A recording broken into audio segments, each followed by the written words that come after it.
So good afternoon, everybody. Thanks for staying with us. Hope you enjoyed your lunch. I've got the difficult post-lunch shift. Simon's disappeared. He's gone off with Johnny Herbert, who I'm hoping hasn't left. I told him he's dressed like an estate agent, he'll fit in, and he didn't seem to like that, but I thought it was a compliment. Simon's off on the simulators, I think, learning the cheats and the code with Johnny, so I do wonder if he's going to come back, or he seems to be in love. I think he's got a crush. Let's crack on. This is the final presentation of the day from us at Move With Us, after which there'll be a short session from PSG, who are one of our event sponsors, and then the fantastic, where is he to make up? The fantastic Johnny Herbert, who doesn't look like an estate agent at all, will round off the talks. Before we release you all for what you've really travelled here to do, which is look around. I don't know if you've seen the car collection yet, but it's quite phenomenal. The stuff in reception's just scratching the surface, really. And of course, the F1 simulators that you're all, I'm sure, dying to have a go on. Talking of simulators, the format of this presentation is specifically designed to warm you up for that, so I'll give you that warning. Although I'll warn you, it's more roller coaster than it is Formula One. The session is entitled Conveyancing 2016. It's designed to explain to everybody and bring together all of the changes and improvements that we've been working hard on back in the office over the last 6 months or so, each of which is already either rolled out or is in pilot with some early adopters or is in build stage, ready to launch in early 2016. Move With Us is already unique as a conveyancing provider.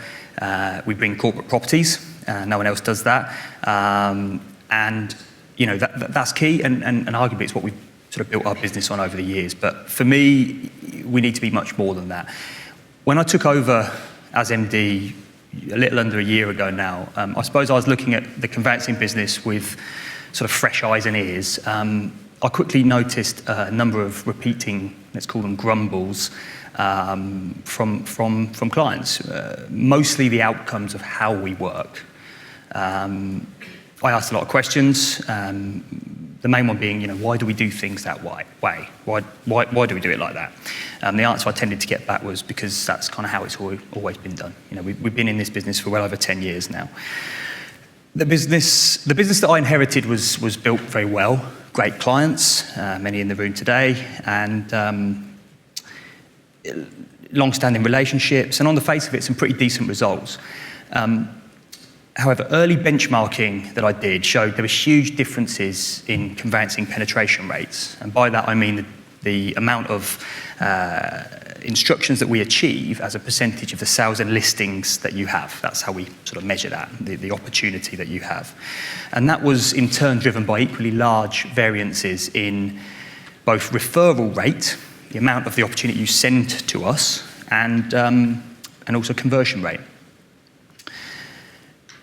When we looked a bit more closely at the highest performing accounts, there were reoccurring elements of what was driving the increased results. They started to sort of pop out and appear. Clear view on the opportunity that's out there, measuring things, mostly what's been referred, and regular, constant contact. Always, discussions, daily discussions. What have you got? What have you sent over? And as I said, we saw very common themes where our extraction rates, our penetration rates were highest.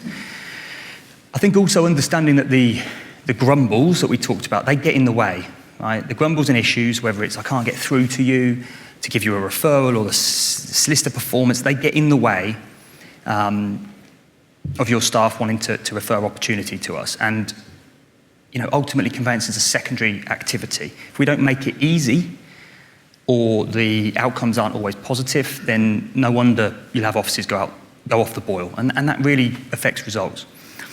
So we've made some changes, and we're going to make many more changes.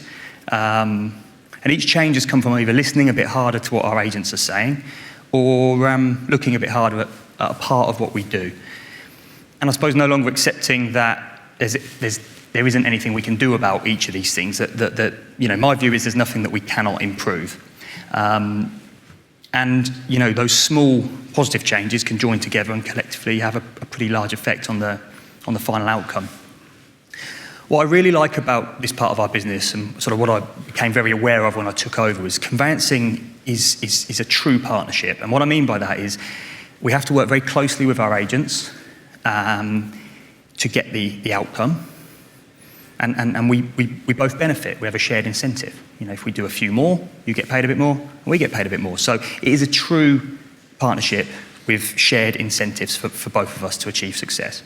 At Moveverse, we've made pretty large investments in time, effort, resources to bring about some of the changes I'm going to show you and to ultimately change how we work, because we absolutely believe in the upside potential that's available to our estate agent partners.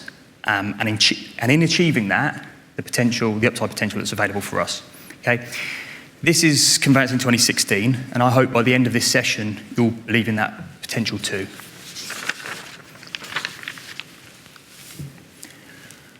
I told you it'd be like a roller coaster. Think simulator. As you can see here, I've broken down the conveyancing sales journey into basically 5 component parts. From the very top right level, we're going to talk about opportunity. How do we generate more opportunity, through to referral, onto conversion, and then we're going to have a quick look at panel management. And I'm going to look in details at the things we're doing in each of these areas. You know, we are working on new approaches, technology, processes to improve each of these.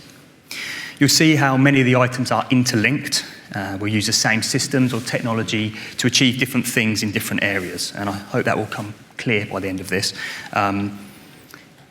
Each change individually should drive benefits on its own. But for me, to increase the real end result, I think it's when you put all of these things together. It's the sum of the parts, and I believe it could be transformational to the results that we get for our partners. So as I say, I'll start at the top with how we're working to help you increase conveyancing opportunity. So there's a couple of things we're doing here. One's new, one we've always done. Earlier we introduced you to Market App. I hope you had a chance to play with it. We've had some fantastic feedback and some tweaks and improvements that we'll try and get in place for launch. But Market App isn't just a listing tool. I alluded to this earlier. We've built this purposely to have big upside potential for conveyancing. And what do I mean by that?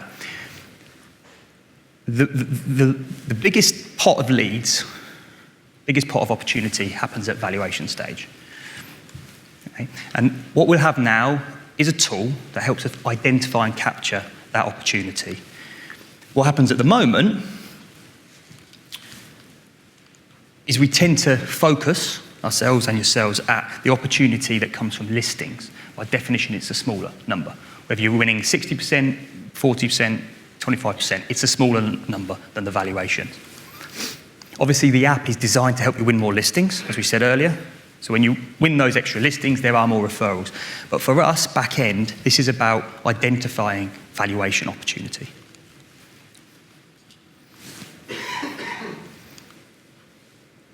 So as I mentioned, we can track the properties that you don't list via our retrawl engine. That piece of technology already works in our PX part of the business.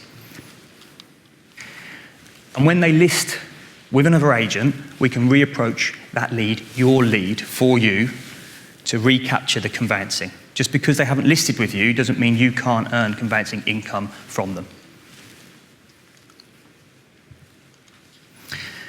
Simon talked about property instructions, 9,000 going up to 11 by the end of this year, 2,000 extra a year. We'll bring you increased property instructions. What does that do? Gives you more listings, gives you more applicants, gives you more offers, gives you more buyers. And you'll see the listings, the applicant side of this a little bit later. But that's key for me. We're going to bring you more conveyancing. We're going to bring you more conveyancing opportunity by bringing you corporate instructions. Okay, moving on. We're going to identify and encourage referrals. This is all about information. If we know what's available out there, if we know what you've sent us and what you haven't, if we know what we've missed, we can collectively do something about it. I've talked to you about a system called Safety Net. Now, some people in the room know about this. We've talked about it with you, with our clients. We've got 3 or 4 clients already on the system, already up and running, taken through test and pilot stage. And what Safety Net basically does, clues in the title, it takes a feed from your office software. Okay, so we're now integrated with Vibra. Very easy if you've got a bespoke system because you can create your own feeds. But and within the next sort of 3 months of the new year, we'll be fully integrated. Repit, expert agent, etc., etc. It takes a feed and it tells us listings, sales, and if you want, offers. And we match it, simple idea, against the referrals we've actually received. And what it does, it identifies what's been missed. You had 5 listings yesterday, we know you sent you 2, so by definition there are 3 you didn't. It outputs a report by office, by lister, by negotiator actually, and that can go to wherever you want. So it can go to you, it can go to the branch managers, it can go to area managers, area directors. And we can see by office where the missed opportunity sits. It will be outputted to our new connected portal, which I'll come on to a little later. And ultimately, our account management staff can use this information for a good old-fashioned phone call. Hi, I see you've missed a couple. Anything you can get over to me. And this is all done daily, every day. What did you miss yesterday?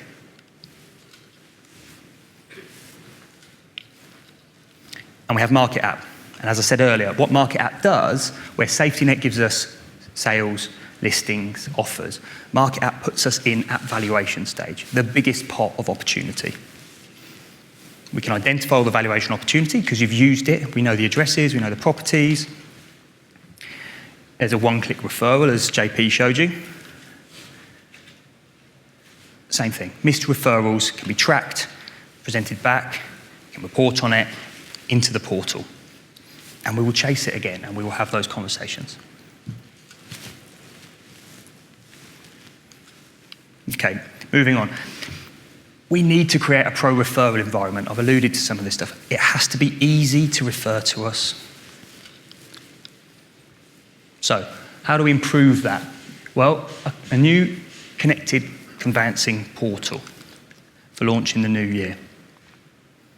What does this do? Basically, it puts everything in one place. This should be the website that your offices are on, in the background, every day. It will tell them, and this is the important bit for us and you, when they're going on there for perhaps other bits of information, and I'll show you updates, etc., the thing that should stand out, big in the top left, first thing they see, what did you miss yesterday? What's still missing? So it's in their face. Sales, listings, all your opportunities from Safety Net and Market App in one place. That's your missed referral list. That's what we'll be ringing to speak to you about. And ultimately making it very easy for those leads to be referred over. They might have just forgotten. We just need a phone number. Go on there, see it, yeah, I can send you that one now, click, done.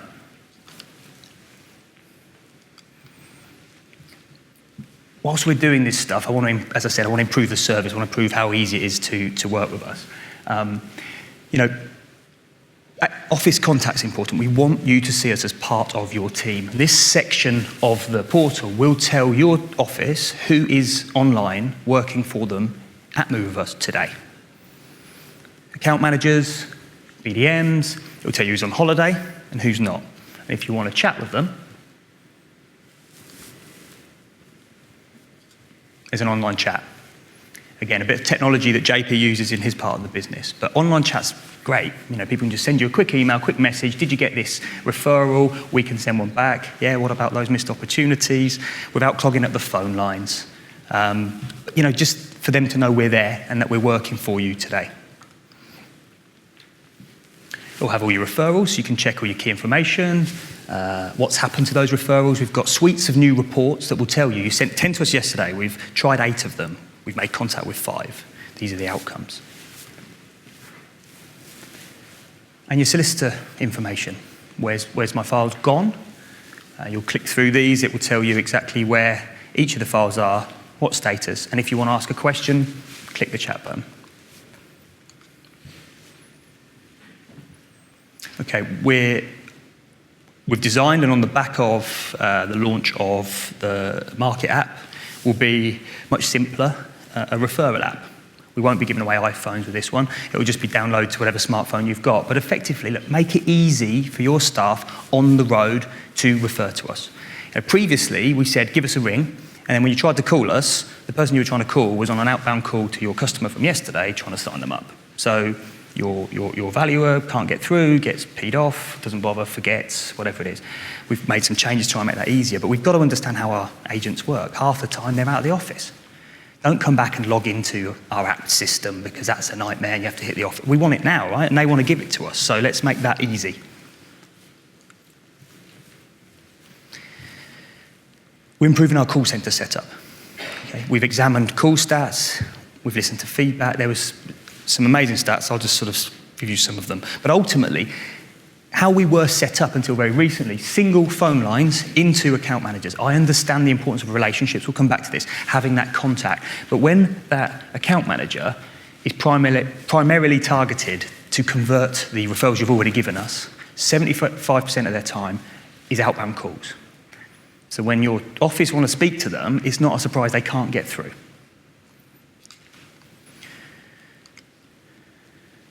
So we get grumbles, we get missed referrals. Customers, and we check the numbers, sort of 10% of our calls coming back in were customers calling us back when we've left them a message about conveyancing. That is red hot at that point. We couldn't identify who those customers were. We didn't know who was ringing. And the people they were trying to come back to, 75% of their time's outbound calls, so they weren't getting through. These are people ringing up half the time to give us their credit card details. So what have we done? And I think everyone who works with us pretty much are on the new setup. So we brought in a referral hotline. Easy. Dedicated inbound lines with a 15-minute callback SLA. We've not had one complaint since launching that people can't get through to us because we've got a dedicated line, and worst case, you leave us a message, we're back to you within 15 minutes. An SLA we're yet to break. Our account managers then are freed to focus on what they're paid to do, which is calling your customers and selling conveyancing to them. And we have a customer hotline. Understanding, pretty simple stuff. We give out a different number to customers on the voicemail to say, if you want to get back in touch, call this line. And it's the bat phone. It's red, it beeps. You know, that's the hottest. That's the one we take when that rings. Again, 15-minute callbacks. Because if on the occasions that they can't get through, we need to get back in touch with them more quickly than anyone else. And as I said earlier, look, we understand the importance of relationships. We absolutely do. I want someone who knows my office. I want someone who's got rapport with my staff. We get all of that. But understanding the restrictions of how we work, so we're going to introduce in January a new role, internal business manager. Okay, this is sort of akin to our old style account managers, probably more at a BDM type level. Yeah, not to make phone calls, just to keep your staff happy, to chase down missed opportunity. Single point of contact. Any problems you've got, give them a call. They're not going to be on the phone 75% of the time calling customers. They will be available to drive your business.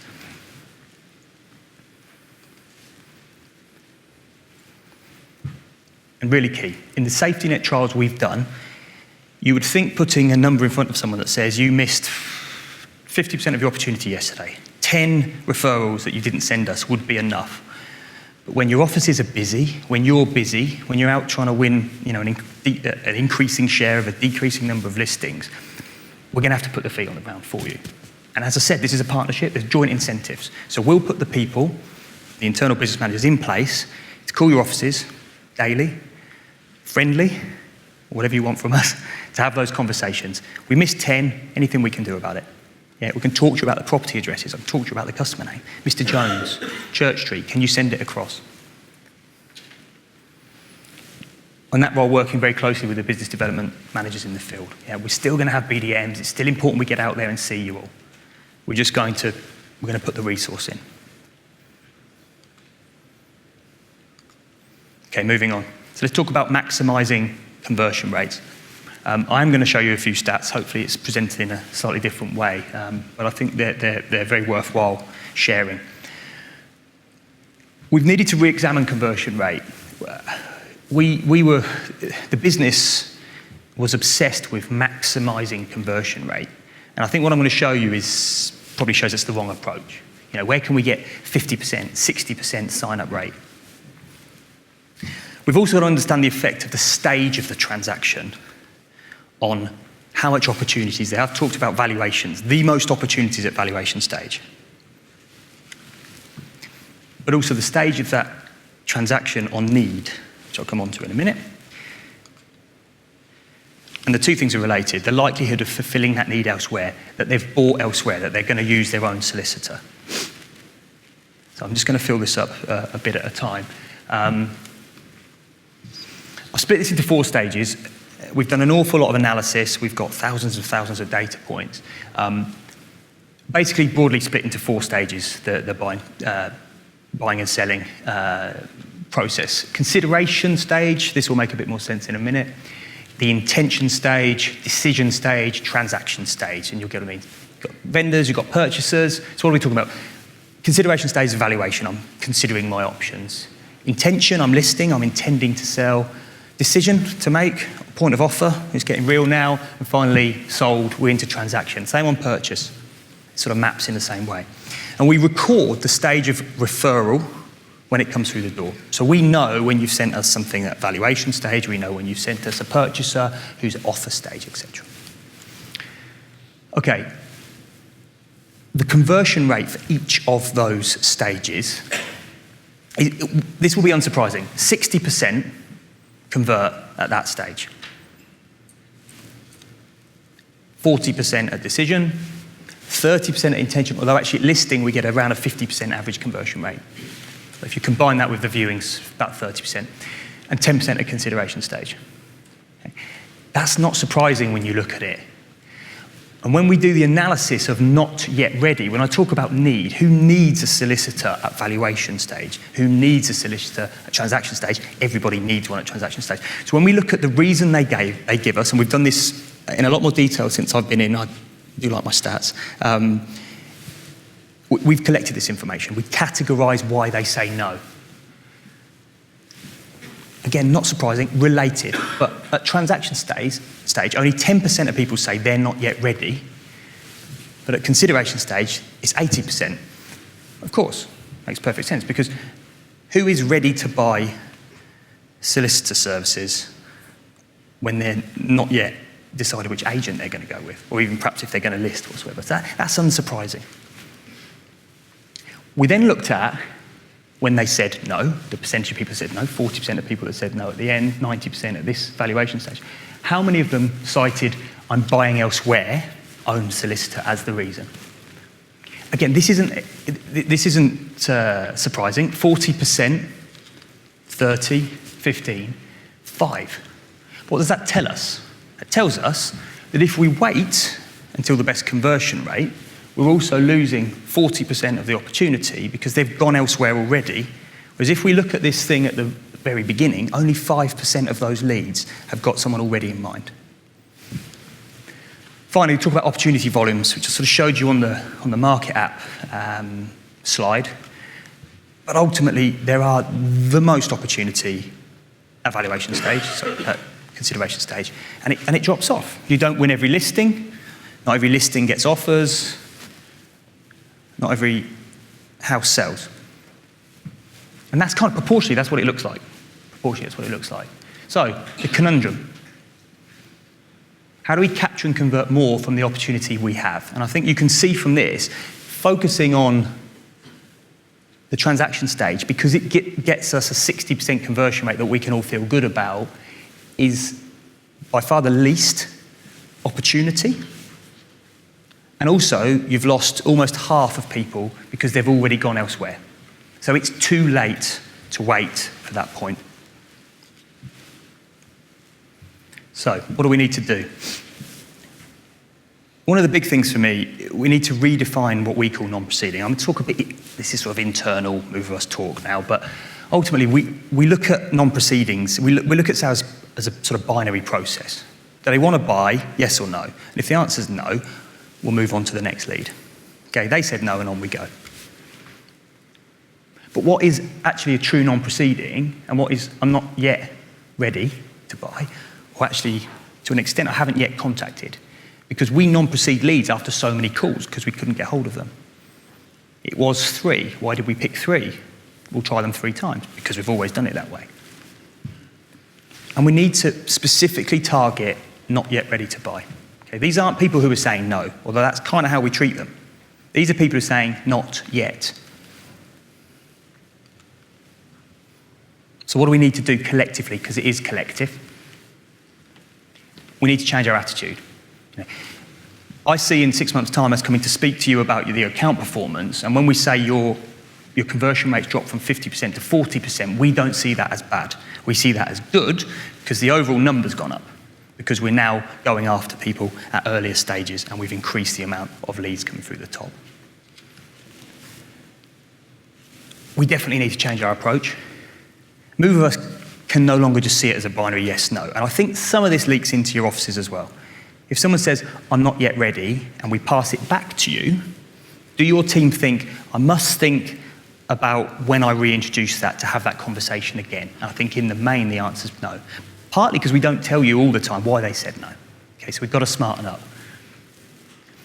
We're going to need to invest in this because we're going to be speaking to a lot more leads, a lot more people, and we're going to need a longer sales journey. This isn't one phone call anymore. Would you like to buy? Yes, no. If you're not yet ready, it's a no. Pass it back to the office. We're going to have to keep those people, and we're going to put them in a keep net. And I'll talk to you about how we do that in a smart way. But we've got to accept that. We're going to have a lot more people at an early stage of making their mind up. But it can no longer just be binary, yes or no. We're going to have yes. We're going to have not yet, but maybe. We're going to have no. We need to adopt the new systems. Clearly, if we're going to do all of this, then getting you onto safety net, getting you into market app is really important. The two aren't related. You can have one without the other. But if we haven't got the information, we can't identify what's been missed and we can't go after it. We need further system integration. This is where we do this smart. What we don't want to do is get into a position where we've got 50 people who have said not yet, and we're calling those 50 people every week. Yeah, it's crude, it's inefficient, and it will pee them off. It's the changes to status, the changes to where they are in that transactional process. For me, that is the obvious time to go back and say, let's have that conversation again. So if your system tells us that the one we told you is not yet ready to buy has turned from a listing into getting offers, or has gone from getting offers into they've now sold, then we can target our activity. We can choose when we go back and have those conversations. And maybe some good old-fashioned scheduled follow-up calls. There'll be a bit of that.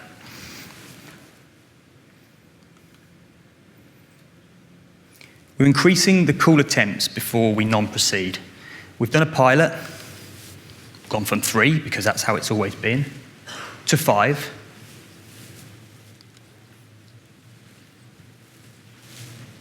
And we saw in some cases a 10% increase on conversion rate. But for us, is it worth it to put the resource in place to call people another 2 times? And to be honest, we couldn't ask that question. So we'll pick a few agents, we'll run a pilot. Yes, it is. So we're now going to roll that out across the board.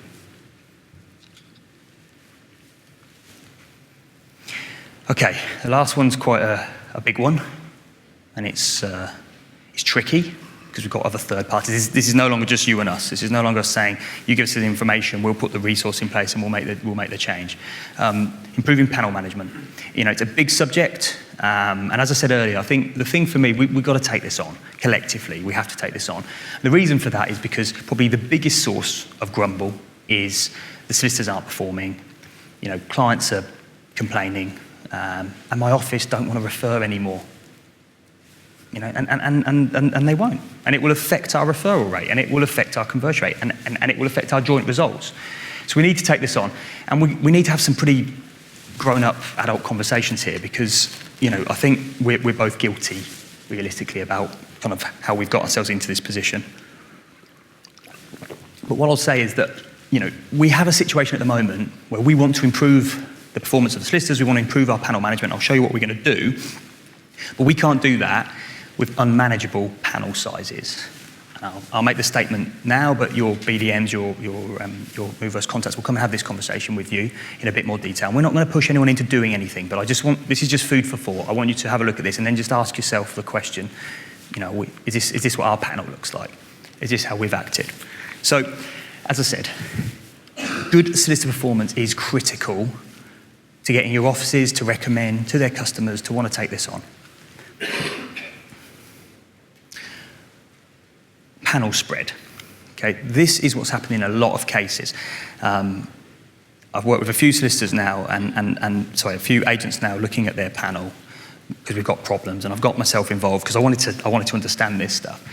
Huge numbers of solicitors, very fragmented. You know, 4 or 5 offices using 7 or 8 solicitors, and you're looking and go, why? How's this happened? Why on earth would we have 7 or 8 solicitors working for us?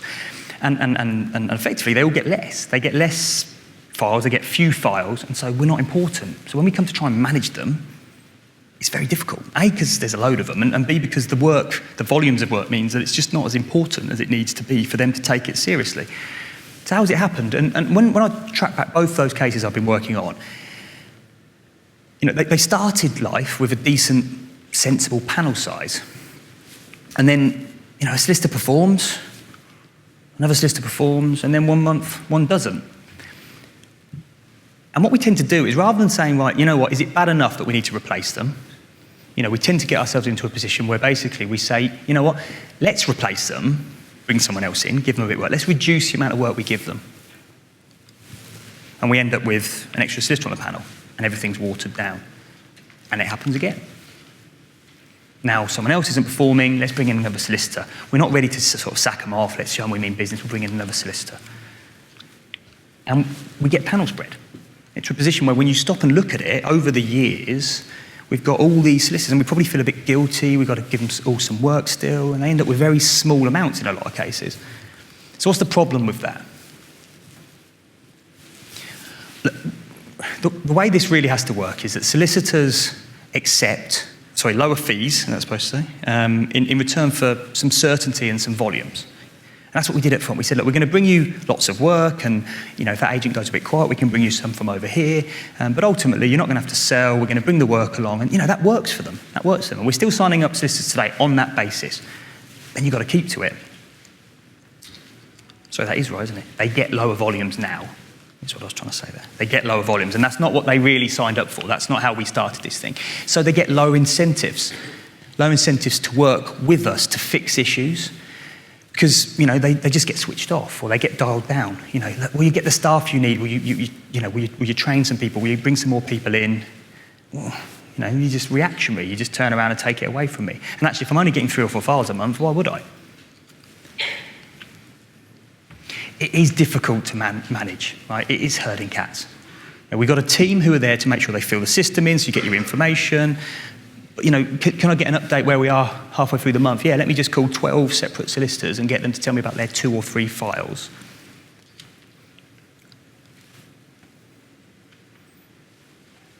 That's the only loop-to-loop.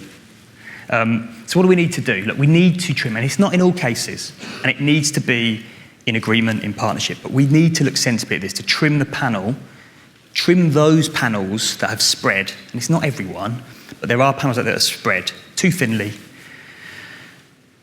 And we need to work, you know, harder, and we'll put the effort in to better panel manage.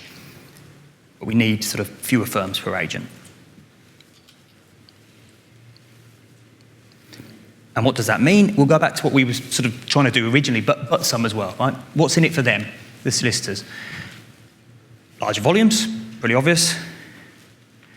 You know, a commitment from us collectively, yourselves and us, that we will work through issues for a sensible fix period, okay? If you have a bad month, we're not just going to take your work away.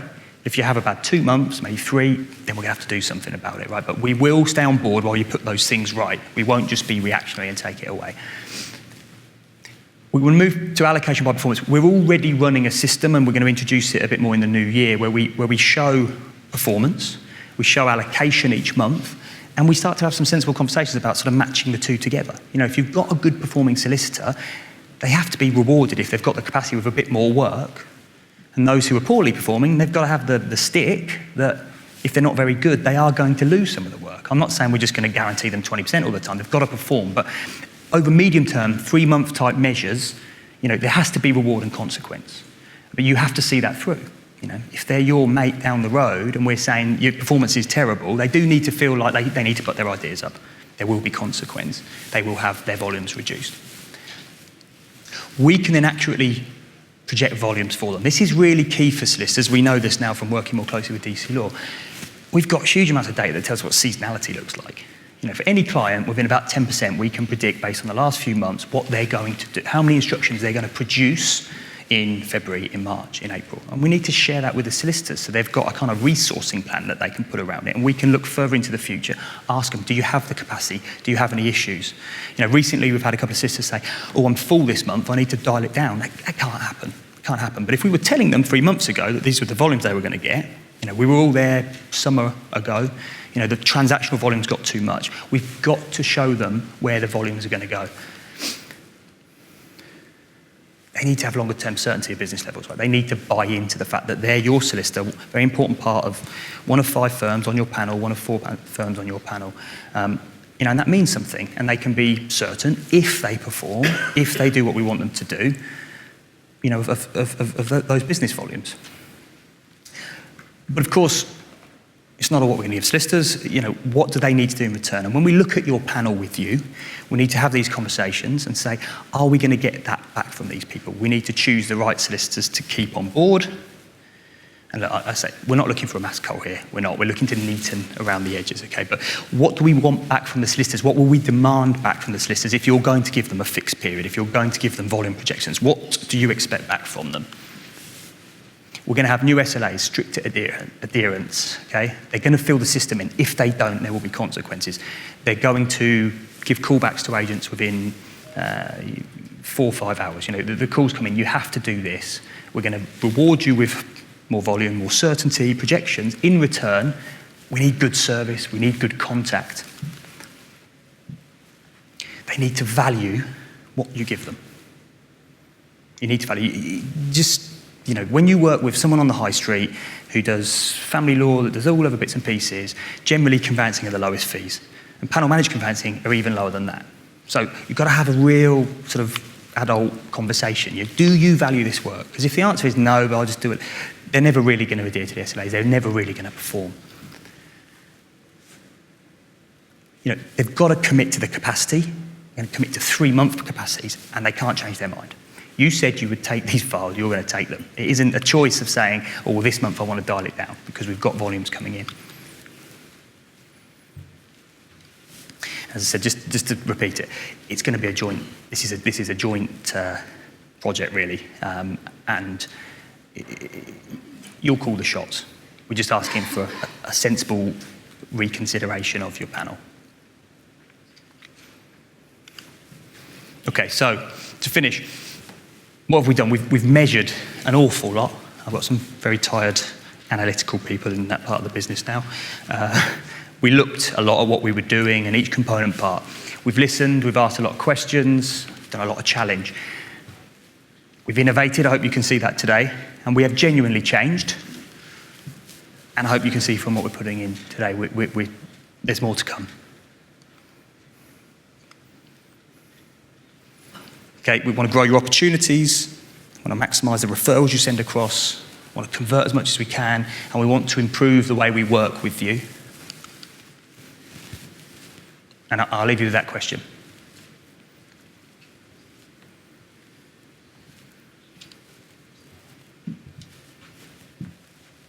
And with that, I'll welcome up our friends from PSG. Thank you very much.